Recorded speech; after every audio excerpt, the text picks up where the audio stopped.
सभी छात्रों को नमस्कार। आज हम आपको जो है आरबीएस डिग्री कॉलेज के ऑनलाइन प्लेटफॉर्म पे जो है आज हम आपको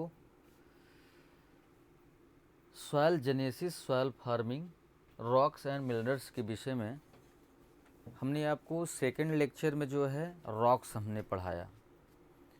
उसमें जो है मिनरल्स जो है बचा हुआ था। Soil genesis, soil forming, rocks को जो है हमने आपको अध्ययन कराया था। अब आपको जो है मिनरल्स के विषय में आज हम आपको अध्ययन कराएंगे। मिनरल्स में जो है मिनरल्स वो खनिज पदार्थ होते हैं जो कि कई सालों से मिट्टी के नीचे या चट्टानों के नीचे दबे हुए होते हैं और उन्हें खोद कर निकाला जाता है, जिसमें विभिन्न प्रकार के खनिज तत्व, कुछ लिक्विड फॉर्म, ये सारी चीज़ें जो है क्या कहते हैं ज़मीन के अंदर से बाहर निकाली जाती हैं। जैसा मैंने स्क्रीन पे आपको मैंने बताया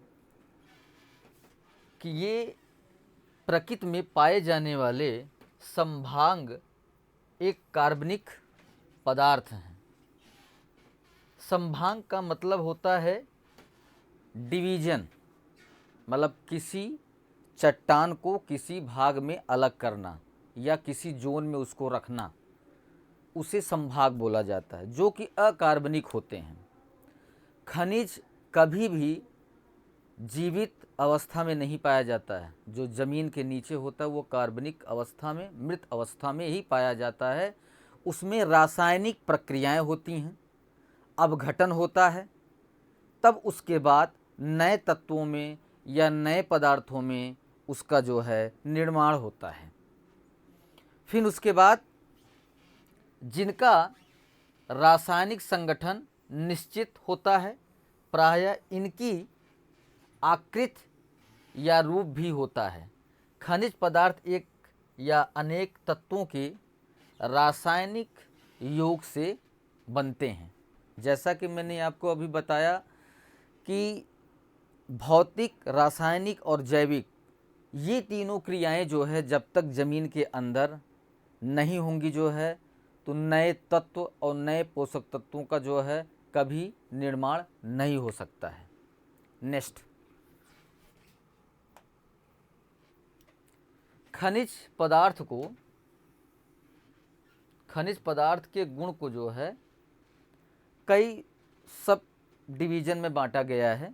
जैसा पहले इसमें स्क्रीन पे हमने आपको बताया, रंग। खनिज पदार्थ विभिन्न रंगों के में पाए जाते हैं। जैसा कि हम आपको बता रहे हैं, जो आप खान से अगर कोई चीज़ निकाला जाता है या मिट्टी के नीचे से निकाला जाता है, वो कई रूपों में पाया जाता है, कई कलर्स में पाए जाते हैं। फिर उन्हें शोधित करके उन्हें नया रूप दिया जाता है। ठीक, जो उसके आगे चमक आता है आपका। खनिजों में धात्विक, अधात्विक चमक होती हैं।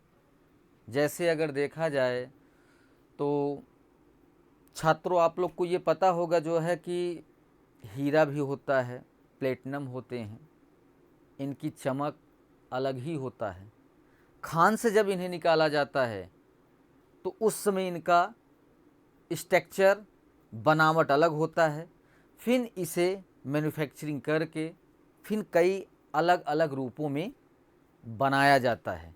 उसको चमक, जब किसी चीज़ को अगर आप शुद्ध करेंगे जो है तो उसमें चमक कन्फर्म आएगी। ये एक प्रारूप के अकॉर्डिंग या एक प्रारूप के अनुसार ही जो है चमक आता है। फिर तीसरा है संरचना, स्ट्रक्चर। खनिज पदार्थों का अपना अपना विशेष रूप होता है। ये अक्रिस्टली व क्रिस्टली होते हैं। मतलब खनिज पदार्थों का एक संरचना होता है, कोई बनावट होगा, कहीं गोला होगा तो कहीं तिरछा होगा, कहीं चौकोर नुमा होगा। तो एक संरचना होती है खनिज पदार्थ का जो है। जब उसे खनिज पदार्थ को बाहर निकाला जाता है तो फिर उसे किसी रूप में उसे लाया जाता है, संरचना में ढाला जाता है। ठीक है।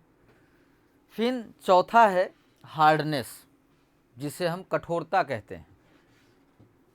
कोई भी खनिज पदार्थ अगर वो ठोस अवस्था में है या तरल अवस्था में है, तो वो जब क्या कहते हैं ज़मीन से बाहर आता है तो वो जो है कोई न कोई अवस्था कठोरता ज़रूर अपनाता है। ठीक है। उसमें यह खनिजों का वह भौतिक गुण होता है जिसमें वह प्रकट होता है कि एक खनिज कितनी सरलता व कठोरता से खरोचा जा सकता है। मतलब कहने का अर्थ ये है छात्रों कि किसी भी खनिज पदार्थ को आप तभी जो है उसमें कुछ आकृति या संरचना दे सकते हैं जब वो किसी क्या कहते हैं संरचना में होगा, जैसे उसकी कठोरता के ऊपर निर्भर है। अगर वो कठोरता है तो जल्दी वो जो है खुरच नहीं जाएगा, या उसे आप निकाल के कहीं दूसरी जगह नहीं कर सकते हैं, जो है हटा नहीं सकते हैं। अगर वो सरलता मतलब कम कठोर हो तो उसे आप खुरच कर दूसरी अवस्था में उसे लाया जा सकता है, संरचना में बनाया जा सकता है। ठीक है, आगे चलते हैं। पारदर्शक। पारदर्शक का मतलब ये है कि कोई चीज़ हम आर पार देख सकें। इसे कुछ खनिज पूर्ण पारदर्शी, कुछ अल्प पारदर्शी तथा कुछ अपारदर्शी होते हैं। जैसे कि अगर आप लोगों ने अपने जीवन शैली में जो है शीशा हो गया, एक तरीके देखा जाए तो प्लेटिनम भी जो है आर पार दिखता है, हीरा भी दिखता है। तो ये सब चीज़ें जो है पारदर्शी अपारदर्शी होती हैं। ठीक है। फिर सापेक्षिक घनत्व, यह खनिज के घनत्व तथा जल घनत्व का अनुपात होता है।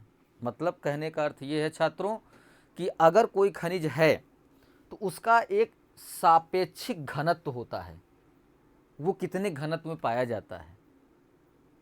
ठीक है, आगे चलते हैं। क्लासिफिकेशन ऑफ मिनरल्स, खनिजों का वर्गीकरण। जो पहला है उत्पत्ति के आधार पर, मतलब किसी भी खनिज को अगर आप वर्गीकरण या क्लासिफिकेशन करते हैं तो वो किसी आधार पे किया जाता है। जैसे पहला है उत्पत्ति के आधार पर। जो पहला है प्राइमरी मिनरल्स, ये प्राथमिक खनिज होते हैं। ये खनिज अग्नेय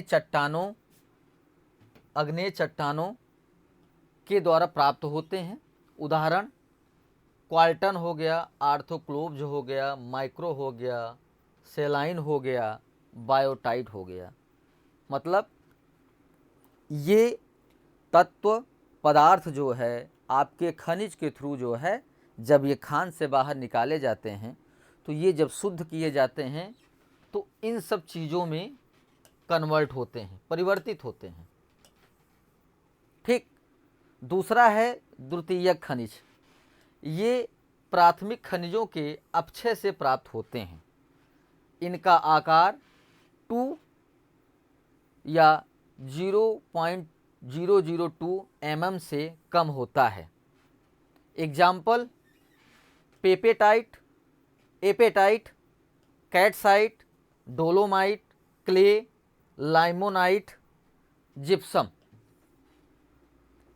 ये जो पदार्थ हैं द्वितीयक पदार्थ जो है वो प्राथमिक पदार्थ के खनिजों के द्वारा ये बाहर निकालकर शुद्ध करके इन खनिजों में परिवर्तित होते हैं,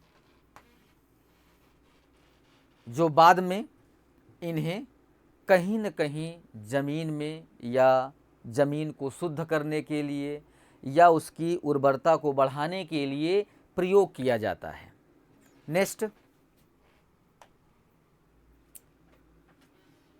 सेकंड है वो पहला उत्पत्ति के अनुसार था, दूसरा जो है क्वांटिटी मात्रा के आधार पर वर्गीकरण।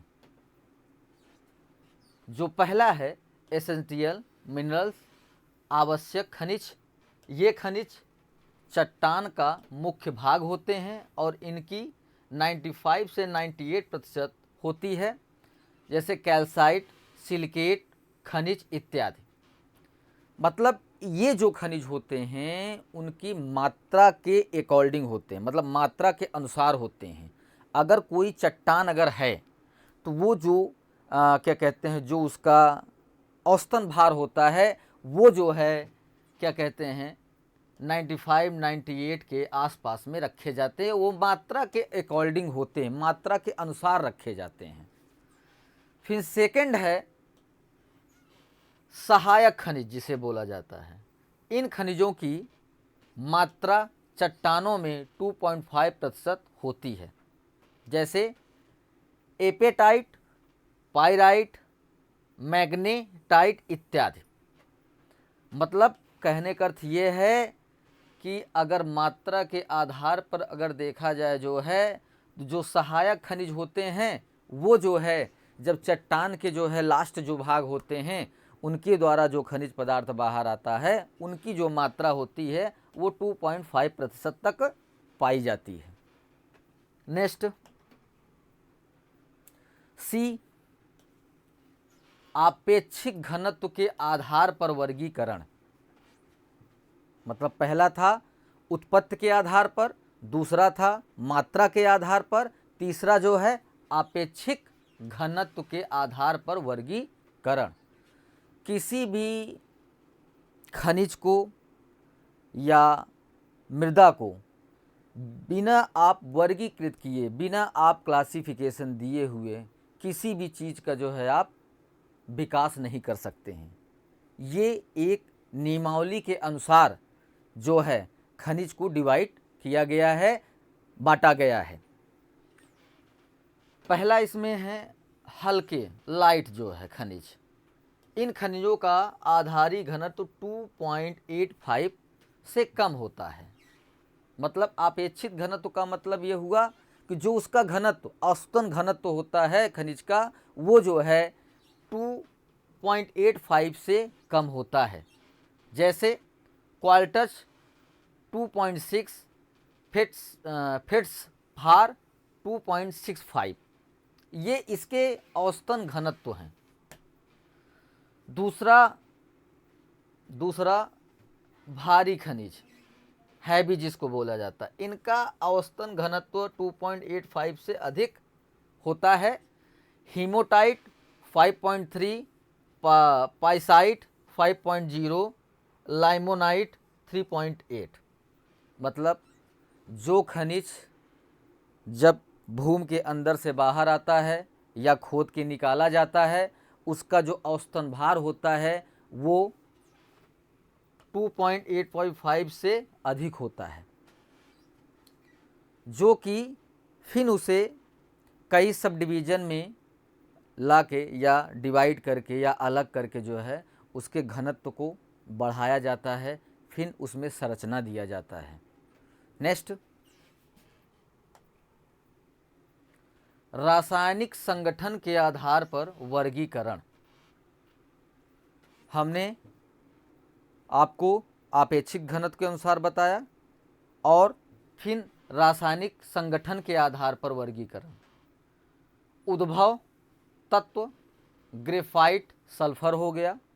सेकंड जो है ऑक्साइड तथा हाइड्रा ऑक्साइड क्वार्टज हो गया, हेमेटाइड हो गया। सल्फेट में आ जाइए जिप्सम हो गया, कार्बोनेट्स हो गया, कैटसाइट हो गया। ये जो है इसके एग्जाम्पल हैं रासायनिक संगठन के आधार पर। किसी भी खनिज का अगर उसमें रासायनिक क्रिया अगर हुई तो वो जो है पौधों के लिए बहुत ही लाभप्रद होता है, क्योंकि उसमें जो तत्व पहाड़ों के थ्रू या खनिजों के माध्यम से या ज़मीन के अंदर से जब निकाला जाता है तो उसकी जब बाहर आते हैं जो है तो उसकी जो क्षमता होती है वो बढ़ जाती है। जब उसे मिट्टी में प्रयोग किया जाता है या भूमि सुधार किया जाता है, तो उस टाइमिंग पे जो है वो अपनी रासायनिक क्रिया के द्वारा जो है उस मिट्टी को शुद्ध बनाती है और उपजाऊ बनाती है। नेक्स्ट, आप सभी लोगों को जो हमने यहाँ पे बताया खनिज का जो है, ये आप लोग का जो है यहाँ पे टॉपिक समाप्त होता है। अगली टॉपिक के साथ जो है हम अगले लेक्चर में हम आपके पास जो है प्रस्तुत होंगे। सभी लोगों को धन्यवाद।